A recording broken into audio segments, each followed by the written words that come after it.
Hello मेरे शेरों और शेरनियों, कैसे हैं आप? आई होप आप सब अच्छे होंगे। दोस्तों, आज की क्लास पॉलिनोमियल बहुपद एक बहुत ही इंपॉर्टेंट टॉपिक है और इसमें हम कॉन्सेप्चुअल और प्रैक्टिस सेशन दोनों लेके चल रहे हैं। ये बहुत महत्वपूर्ण क्लास है, इसको मिस बिल्कुल मत करिए, ध्यान से देखिए। आइए इसको हम समझते हैं।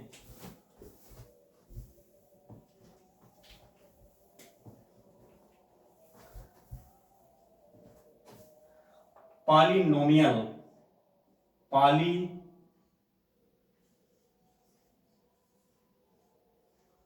पॉलिनोमियल बहुपद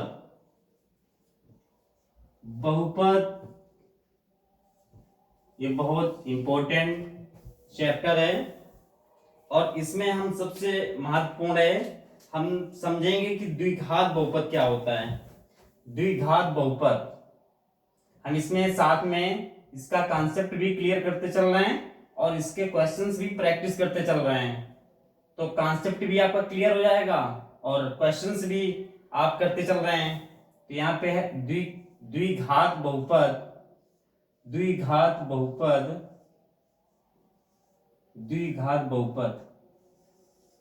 द्विघात बहुपद क्या होता है? इसमें चर की जो अधिकतम घात होती है वो कितनी होती है? 2। यहां पे लिखेंगे चर की अधिकतम घात कितनी होगी? 2। चर की अधिकतम घात कितनी होगी? 2। चर की अधिकतम घात कितनी होगी? 2। जब चर की अधिकतम घात 2 होगी, यदि आपसे पूछ लिया जाए तो इसमें शून्यकों की संख्या कितनी होगी दोस्तों, तो आप क्या बताएंगे? तो यहाँ पे यदि हम आपसे पूछ लें, एग्जाम में आता है, पूछता है कि शून्यकों की संख्या बताइए, तो शून्यकों की संख्या कितनी हो जाएगी? जितनी चर की घात होगी उतने शून्यक होंगे। तो शून्यकों की संख्या कितनी हो जाएगी? शून्यकों की संख्या भी हमारी 2 हो जाएगी। शून्यकों की संख्या कितनी हो जाएगी? 2 हो जाएगी। और इसमें कौन कौन होते हैं? जो 2 होते हैं दोस्तों, इसमें एक हमारा हो गया अल्फा और एक क्या हो गया? बीटा। एक अल्फा और बीटा। अब इसके बाद हम इसका जो व्यापक रूप है उसको भी समझ लेते हैं अच्छे से। इसका व्यापक रूप क्या होता है? व्यापक रूप इसका क्या होता है? इसका व्यापक रूप हमारा क्या होता है? ax² plus bx plus c, ये होता है ना व्यापक रूप। ये इसका क्या होता है? व्यापक रूप होता है इसका। ये इसका होता है व्यापक रूप। Very very important. अब इसमें एक चीज और हमको ध्यान रखना होता है कि जो यहाँ पे a होता है, जो x² के गुणांक a है, इसमें दोस्तों जो a है ये कभी भी 0 के बराबर नहीं होना चाहिए, क्योंकि यदि 0 के बराबर होगा तो यहाँ पे इसका मल्टीप्लाई करेंगे तो ये भी शून्य हो जाएगा। तो यहाँ पे लिखेंगे हम कि a does not equal to 0। जो a की वैल्यू है वो 0 के बराबर नहीं होनी चाहिए। ठीक। अब इसके बाद यहाँ पे हम एक चीज और देख लेते हैं कि जो हमारा a है, ये हमारा b है और ये हमारा c, ये सभी क्या क्या होते हैं? ये सभी क्या बिलोंग करते हैं? ये सभी रेशनल नंबर होते हैं। क्या होते हैं? रेशनल नंबर, यानी सभी ये वास्तविक संख्या होती हैं। क्या होती हैं? वास्तविक संख्याएं। All are real number. क्या होते हैं? ये सभी रियल नंबर होते हैं। रियल नंबर होते हैं। ठीक, क्लियर हो गया? अब एक ये हमने जो इसका कॉन्सेप्ट समझ लिया, अब एक क्वेश्चन के माध्यम से हम इसको समझ लेते हैं। चलिए, एक क्वेश्चन है, उसके माध्यम से इसको हम क्लियर कर लेते हैं। जैसे क्वेश्चन दिया हो px बराबर दिया हो जैसे 2x² माइनस के 3x। क्या दिया हो? 2x² माइनस के 3x और प्लस के 7, ये दे रखा हो दोस्तों। तब आप जानते हैं कि इसमें जो ये पहला x² का जो गुणांक होता है ये और जो अचर पद होता है, इन दोनों का जो गुणा होता है, दो ऐसी संख्याएं लेते हैं कि गुणा करने से इतना आ जाए या घटाने जोड़ने से बीच वाली संख्या आ जाए। तो इसमें हम क्या करेंगे? जैसे इसमें है तो यहाँ पे क्या हो रहा है? 2 और 7 कितना हो रहा है? 14। कितना हो रहा है? 14। तो ऐसी दो संख्याएं लेते हैं कि जिनका गुणा करने पे हमारे पास कितना आ जाए? 14 प्राप्त हो जाए और यहाँ पे कितना प्राप्त हो जाए? 3 आ जाए। ऐसी दो संख्या लेना है, ये होता है इसका, ये रूल्स होता है। अब यहाँ पे हमको बताना ये है आपको कि इसमें चूंकि यहाँ पे a बराबर, यदि हम a बराबर यहाँ पता करेंगे तो इसके गुणांक में क्या है, ये 2, a बराबर क्या है 2, और b बराबर क्या दिया हुआ है -3, क्या दे रखा है -3, और c बराबर क्या दे रखा है, ये अचर पद है, क्या दिया हुआ है 7, क्या दे रखा है 7, c बराबर दे रखा है 7। अब इसमें यदि हम आपसे कह दें कि शून्यकों का हमें योगफल और शून्यकों का गुणनफल बताइए, तो आप क्या करेंगे, आप यहाँ पे लिखेंगे शून्यकों का योगफल, क्या लिखेंगे शून्यकों का योगफल। शून्यकों का योगफल क्या होता है दोस्तों, इसका फार्मूला क्या होता है, शून्यकों का योगफल का फार्मूला क्या होता है, इसका फार्मूला होता है alpha plus beta equal to क्या होता है -b/a, -b/a, ये होता है ना, alpha plus beta equal to क्या होता है -b/a। और यदि हम कह दें इसमें कि हमें शून्यकों का गुणनफल बताइए, क्या कहते हैं शून्यकों का हमें गुणनफल बताइए, तो शून्यकों का गुणनफल का फार्मूला क्या होता है दोस्तों, शून्यकों का गुणनफल हमारा होता है alpha into beta equal to क्या होता है c/a। ये फार्मूले बहुत महत्वपूर्ण है दोस्तों, इनको आप बिल्कुल अपनी डायरी में नोट पॉइंट कर लीजिए, ये बहुत महत्वपूर्ण है, बार बार आप रिपीट करेंगे तो आपको लर्न हो जाएंगे। ठीक, इसका व्यापक रूप ने सीख लिया। इसके बाद शून्यकों का योगफल क्या होता है, शून्यकों का गुणनफल क्या होता है, ये हमने अच्छे से सीख लिया। चलिए आगे चलते हैं दोस्तों।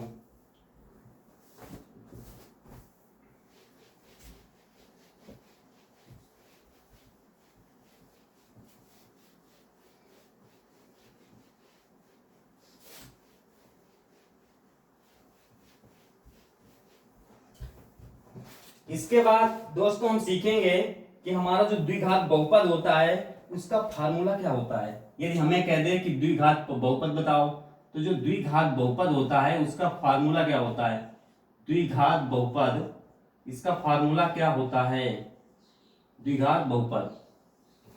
तो दोस्तों इसका जो फार्मूला होता है वो हमारा होता है x² माइनस क्या होता है alpha plus beta into x, क्या होता है alpha plus beta into x, इसका क्या होता है plus alpha into beta plus alpha into beta, ये होता है इसका फार्मूला।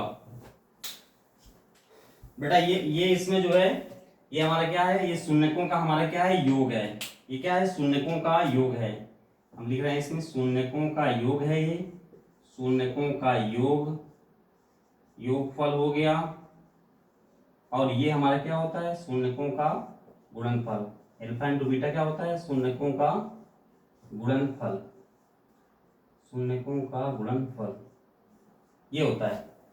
तो अगर ये हमें द्विघात बहुपद निकालना हो तो ये फार्मूला होता है, बहुत महत्वपूर्ण है, इसको आप बार बार रिपीट करेंगे तो आपको लर्न हो जाएगा, इसको नोट पॉइंट कर लीजिएगा, बहुत महत्वपूर्ण है। क्या होता है x² minus alpha plus beta into x plus alpha into beta, इसमें अल्फा प्लस बीटा क्या होते हैं शून्यकों का योगफल होता है, और अल्फा इंटू बीटा क्या होता है शून्यकों का गुणनफल होता है।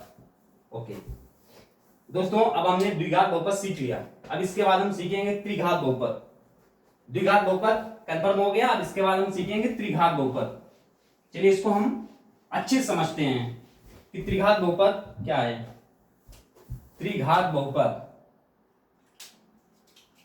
यहां पे हम लिखेंगे त्रिघात बहुपद, त्रिघात बहुपद। त्रिघात बहुपद क्या होता है दोस्तों, त्रिघात बहुपद जो होता है इसमें चर की जो अधिकतम घात होती है वो कितनी होती है 3, चर की जो अधिकतम घात होगी वो कितनी होगी 3, त्रिघात बहुपद में चर की अधिकतम घात 3 होगी। यहां पे हम लिखेंगे चर की अधिकतम घात, चर की अधिकतम घात, अधिकतम घात कितनी होगी दोस्तों 3 होगी, चर की अधिकतम घात 3 होगी। तो यहाँ पे जब चर की अधिकतम घात 3 होगी तो यदि हम आपसे पूछ लें कि इसमें शून्यकों की संख्या कितनी होगी, तो यहाँ पे शून्यकों की संख्या, तो शून्यकों की संख्या जितनी चर की घात होगी तो शून्यकों की संख्या भी कितनी आ जाएगी, 3। तो यहाँ पे शून्यकों की संख्या कितनी हो जाएगी, 3, 3 होगी। अब इसके बाद 3 जो होता है, जैसे उसमें अल्फा बीटा होता था, लेकिन यहाँ पे क्या हो जाएगा, जब 3 होगी तो अल्फा बीटा और गामा हो जाएंगे। क्या हो जाएंगे, अल्फा हो गया हमारा, इसके बाद हमारा क्या हो गया, बीटा हो गया, इसके बाद हमारा और क्या हो गया, इसके बाद और हमारा क्या हो जाएगा, और हमारा गामा हो जाएगा। गामा हो जाएगा हमारा, अल्फा हो गया, बीटा हो गया और हमारा क्या हो गया, गामा हो गया। चलिए इसका जो व्यापक रूप होता है उसको भी हम देख लेते हैं। इसका व्यापक रूप क्या होता है, यहाँ पे हम लिख लेते हैं व्यापक रूप। त्रिघात बहुपद का जो व्यापक रूप होता है, व्यापक रूप, व्यापक रूप जो त्रिघात बहुपद इसका जो व्यापक रूप होता है, इसको हम लिख देते हैं, क्या होता है, ax क्यूब। क्या होता है, ax cube plus bx square, ax cube plus bx square plus cx plus d। क्या होता है, ax cube plus bx square plus cx plus d। ये बहुत महत्वपूर्ण है, इसको आप अच्छे से लर्न कर लीजिए, बार बार रिपीट करिए, अपने आप आपको लर्न हो जाएगा। ax cube plus bx square plus cx plus d, ये होता है। अब इसमें जहां पर a का मान जो है, जो a का मान है वो शून्य नहीं होना चाहिए। यहां पे हम लिख देंगे जहां a does not equal to 0, a का मान 0 नहीं होना चाहिए, क्योंकि a का मान 0 हो जाएगा तो यहाँ पे इसमें जब मल्टीप्लाई करेंगे तो ये भी शून्य हो जाएगा। तो a does not equal to 0, a का मान 0 नहीं होना चाहिए। अब इसमें भी जांच होती है, इसमें जो इसको चेक करते हैं जांच होती है, तो इसमें 3 जांच होती हैं। इसमें कितनी जांच होती हैं, 3। त्रिघात बहुपद में 3 जांच होगी। जो पहली जांच होगी, यहाँ पे लिख देंगे जांच,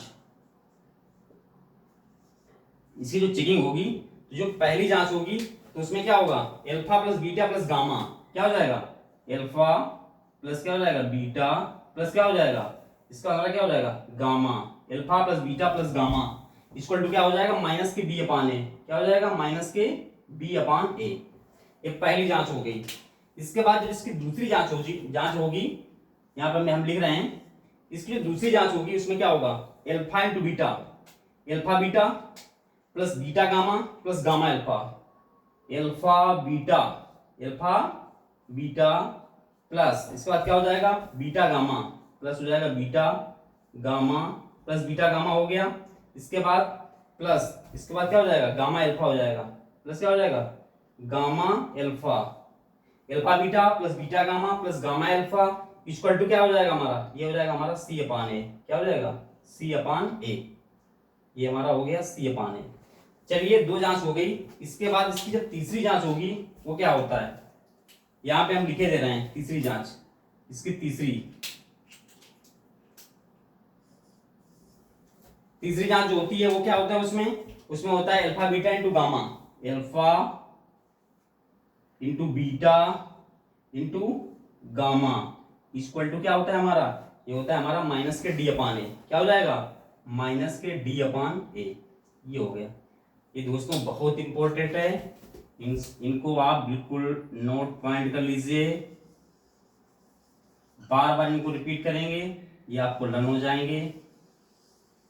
वेरी वेरी इंपॉर्टेंट। चलिए दोस्तों, ये त्रिघात बहुपद का जो व्यापक रूप है ये भी हमने लिख लिया। इसके बाद इसकी जो जांच है 3, ये भी हमने सीख लिया। अब इसका जो त्रिघात बहुपद होता है इसका फार्मूला क्या होता है उसको भी हम देख लेते हैं। त्रिघात बहुपद का जो फार्मूला है इसको भी हम सीख लेते हैं। यहां पे हम लिख रहे हैं, इसको हम इरेज कर दे रहे हैं दोस्तों।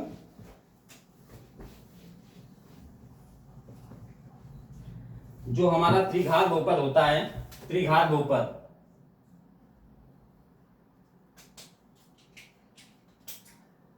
त्रिघात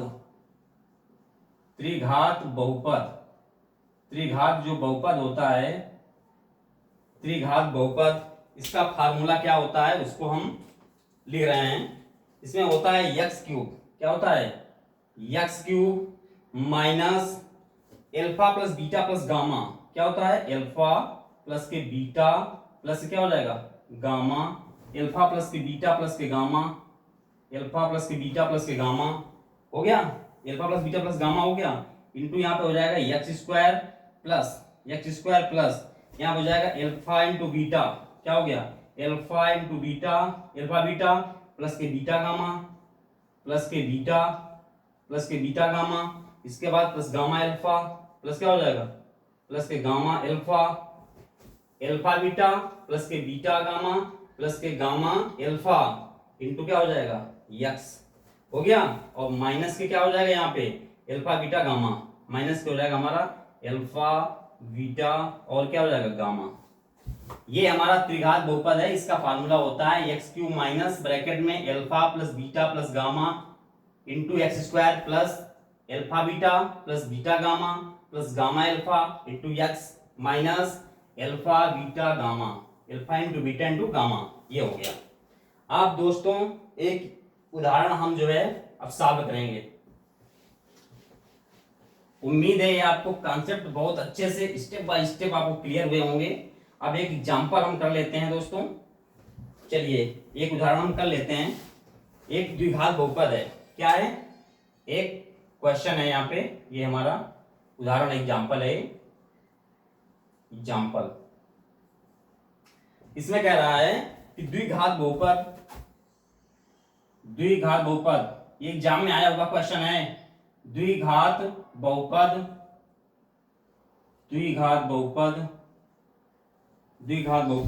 x square plus 7x plus 10। क्या दिया है? X square plus 7x plus 10 ये दिया हुआ है। कह रहा है कि शून्य ज्ञात कीजिए, के शून्यक ज्ञात कीजिए, के शून्यक ज्ञात कीजिए, के शून्यक ज्ञात कीजिए, के शून्यक ज्ञात कीजिए तथा गुणांकों के बीच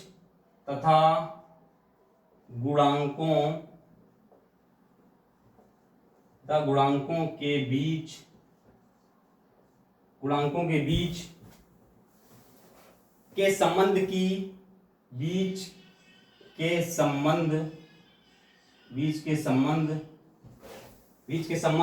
की सत्यता की जांच कीजिए, संबंध की सत्यता की जांच कीजिए। ये कह रहा कि जांच कीजिए। चलिए इसको हम सॉल्व करते हैं।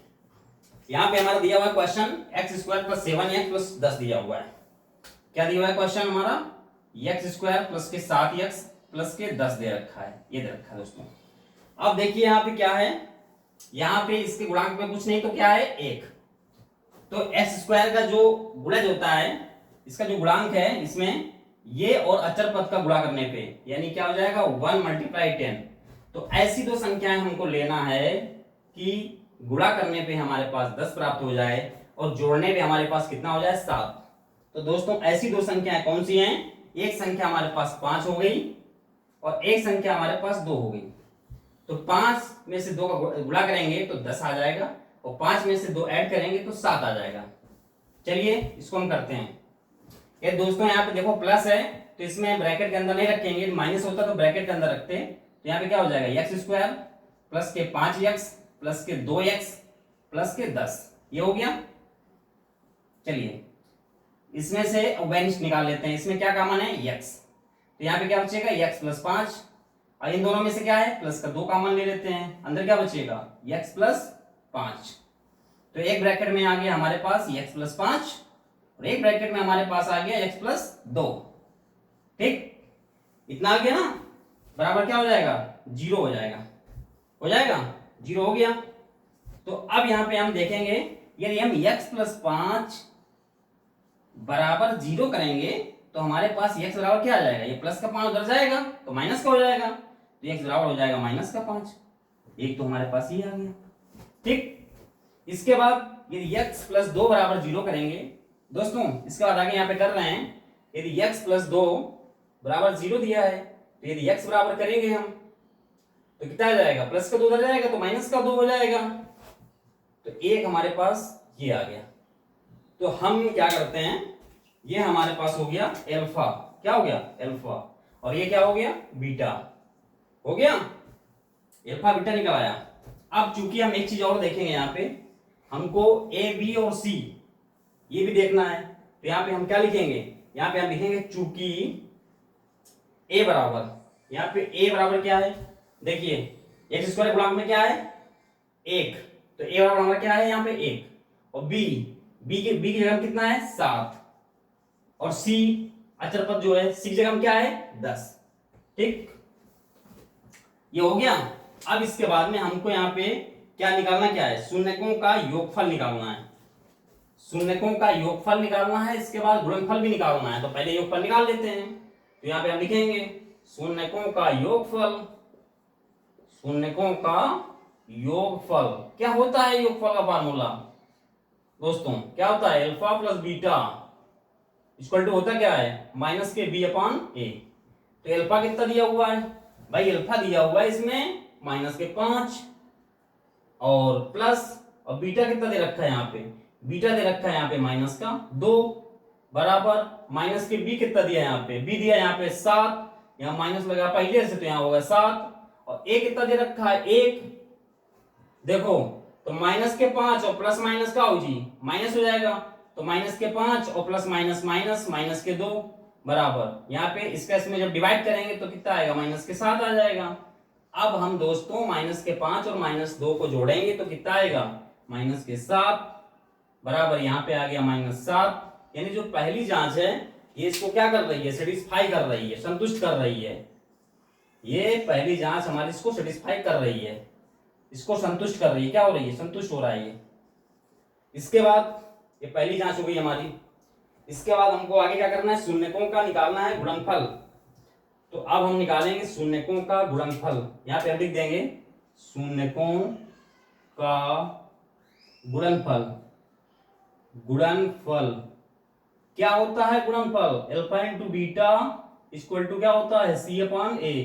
तो अल्फा कितना दे रखा है, अल्फा हमारे दे रखा है कितना माइनस के 5, और बीटा हमारा कितना दे रखा है माइनस के 2, और सी कितना दे रखा है, सी दे रखा है 10 बटे ए कितना दिया है 1 रख दिया।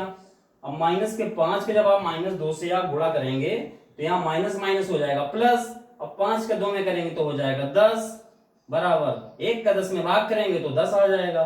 यानी ये भी क्या हो गया, ये भी हमारा, इसको भी ये सेटिस्फाई कर रहा है दोस्तों।